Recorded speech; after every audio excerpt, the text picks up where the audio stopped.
Bonjour et bienvenue à la formation d'initiation concepteur CAO 3D du logiciel Fusion. Alors en fait, je me suis aperçu d'un petit truc qui m'a un peu dérangé, mais pas trop quand même. Il y a des lacunes en géométrie. Et en fait, pour faire de la modélisation 3D, il faut quand même être relativement calé en géométrie. Et donc, je vais faire un petit cours express, justement, sur quelques volumes. Voilà, au moins, ça reste des fondamentaux. Et ça va vous aider pour la suite. Alors attention, vous êtes prêts? C'est parti. Alors pour ce faire, ça va être simple. Déjà, on va faire un nouveau document.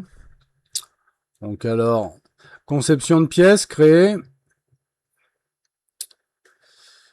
Et c'est parti. Alors, donc, on va créer une esquisse sur le plan de face. Allez, hop. Et on va commencer nos formes géométriques. Alors, on va commencer par un carré. Allez, c'est parti. On va faire un carré 50 par 50. Moi, ça me va bien. Après, on va faire un rectangle. Allez, 50 sur 100. Ça me va bien aussi.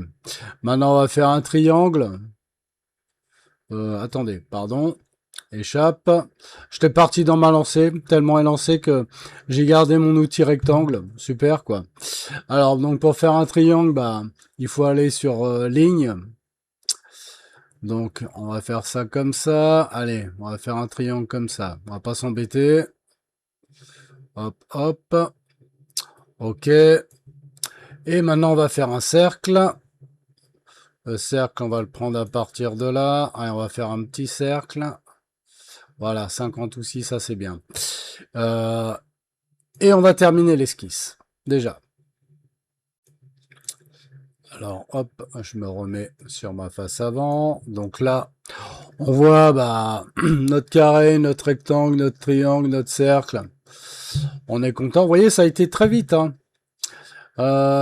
Et maintenant, en fait, on va créer une extrusion donc de cette esquisse. Ça reste la base. Hein. Alors vous allez me dire, ouais, c'est complètement rasoir ce qu'il fait là, mais c'est pas trop grave. Allez, hop, donc on sélectionne nos quatre formes géométriques et on va les monter de, allez, 50. Et voilà, donc on a nos premières formes géométriques. Ça reste quand même la base sur Fusion, ça reste de la modélisation 3D, donc ça peut paraître complètement ridicule, mais ça ne l'est pas. Alors cependant, pour faire une sphère, c'est un peu plus compliqué que ça. Donc alors, on va recréer une nouvelle esquisse. On va se mettre sur ce plan-là, donc sur le plan de face. Et là, en fait, on va faire un cercle, mais debout. On va faire un cercle donc comme ça. Tac. Cependant, pour faire la sphère, donc en extrusion, vous avez vu, ça peut pas marcher. Donc, on va le couper en deux. Voilà. Et on va effacer une partie. Donc on va dans l'outil ajuster et on coupe cette partie-là. Et on termine l'esquisse. Alors là, vous allez me dire, mais il nous a fait une lune. Eh ben non, c'est pas une lune. Et après, en fait, on va aller dans l'outil révolution, qui est bien pratique. Donc on sélectionne bien sûr notre demi-cercle. Et l'axe, ça sera le trait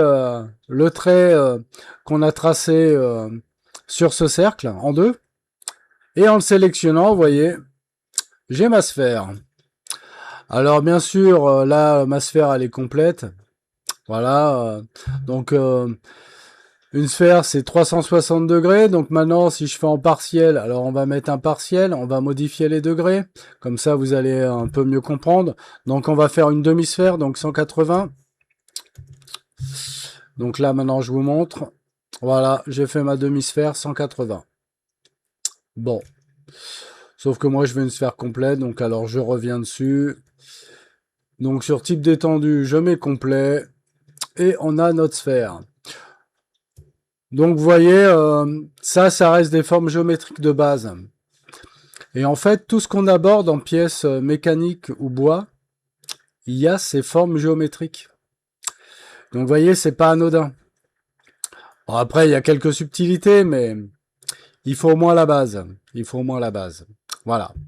Ça, c'était... bon, on va dire que c'était une petite aparté sympathique sur la géométrie. Alors après, il va y avoir la suite par contre. Alors donc, on va compléter ces quelques formes géométriques par quelques-unes de plus. Et ça sera beaucoup plus sympa. Et avec celle-ci, normalement, vous pouvez aborder quasiment n'importe quelle pièce mécanique au bois. Alors donc, on va créer une nouvelle esquisse. On va toujours rester, tiens, sur cette face là. On va rester sur ce plan de face. C'est très bien ça. Alors donc, on va donc créer. Et là, vous voyez, on va faire un polygone défini par arête. Voilà, ça sera assez simple comme ça. Bon, je vais zoomer un peu, ça sera un peu plus fun. Donc alors, on va partir, allez, on va partir de là. On va le monter de, ouais, allez, 100. Il va être un peu balèze, mais c'est pas grave. Allez, hop, 6 faces, c'est bien. Entrée. Après, on peut augmenter le nombre de faces qu'on veut, hein. Ou en mettre, voilà, on peut augmenter autant de faces. Alors après, on va faire une rainure, donc une rainure globale. Ça, c'est assez fun aussi, les rainures. Alors, à partir de là, la longueur, on va dire que c'est 200 et ça nous crée notre largeur de rainure. Ouais, allez, on va mettre 50. Bon, allez, ouais, 60. Hop. Donc là, on a une rainure. Donc là, vous voyez, par contre, il y a des cotations automatiques qui s'est mis. Voilà, ne serait-ce que les contraintes de tangente, parallèle. Là, d'ailleurs, il y avait aussi une contrainte qui s'est affichée pour montrer qu'en fait, c'est bien un polygone, mais bon. Alors après, il nous reste à faire l'ellipse. Donc alors, on va créer une ellipse. Alors, ah merde, j'étais un peu... Alors attendez, j'étais un peu trop près du truc, là. Alors, on se la refait. Voilà, ellipse. Alors, je vais me mettre là. Voilà, ça sera beaucoup mieux comme ça. Et là, alors vous voyez une ellipse en fait, c'est comme un cercle écrasé parce que on pourrait faire un cercle en servant d'une ellipse. Mais non, le but en fait, c'est vraiment de créer une ellipse. Donc ouais, un cercle qui se fait écraser. Voilà. Et après, il restera encore une forme à faire, mais ça on la fera après. Donc là, on va terminer l'esquisse. Donc bien sûr, on va faire une extrusion. Donc de ces trois petits molosses et on va les monter de 50. Allez, hop. Donc là, on a encore quelques formes géométriques en plus. Et il nous en reste une, et pas la moindre, c'est la pyramide. Bon, la pyramide, c'est un petit peu particulier parce que il y a un angle à rajouter sur l'extrusion. Après, on pourrait même la faire encore différemment, mais ça, je vous montrerai d'autres techniques pour faire une pyramide plus tard. Là, on va faire une pyramide toute simple. Donc, alors, on va recréer une nouvelle esquisse. Par contre, je vais me mettre sur ce plan-là. Alors, attendez, je vais me mettre sur le plan de dessous. Vous allez comprendre pourquoi. Et donc, on va dessiner un carré. Alors, on va faire un carré de 100 par 100. Alors, attendez, 100 par 100. Tabulation, 100. Voilà. Bon, on va le déplacer un peu après. Alors, attendez, on va essayer de le déplacer un chouille. Est-ce que je peux le déplacer au moins, celui-là? Ah ouais, comme ça, je peux. Voilà. Allez, je vais le mettre là. Un petit 100 par 100. Et on va terminer l'esquisse. Alors, on va revenir comme ça. Alors, attendez, je me repositionne un peu parce que j'étais un peu... Et donc, là, on va faire notre extrusion de notre pyramide. Alors, je vais zoomer un peu, comme ça, vous allez mieux voir.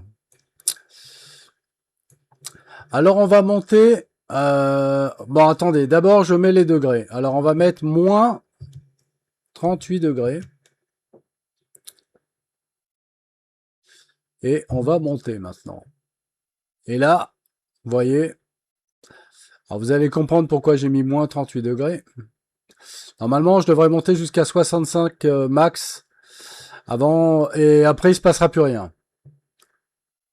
Là, je suis à 60, 65. Et vous voyez, à partir de 65, il se passe plus rien. En fait, c'est un ratio mathématique. Bon, je sais que 38 degrés, quand j'ai un rectangle de 100 par 100, je sais qu'il faut que je monte de 65. Bon, ça, c'est un petit calcul que j'avais fait avant, mais voilà. Et donc, voilà en fait comment on gère une pyramide. Alors, par contre, le truc, c'est qu'il faut vraiment rester en négatif sur l'angle de conicité. Parce qu'en fait, si on part en positif, j'enlève le moins, vous allez voir ce qui va se passer. Et ben voilà, en fait, ça fait une pyramide inversée. Sauf que là, il y aura un carré, donc après, bien sûr, je peux monter beaucoup plus. Mais pour faire une belle pyramide, il faut rester en négatif. Donc, il faut un moins. Moins quelque chose. Après, si je modifie l'angle, la pyramide, je peux la monter plus haut ou elle sera peut-être plus basse.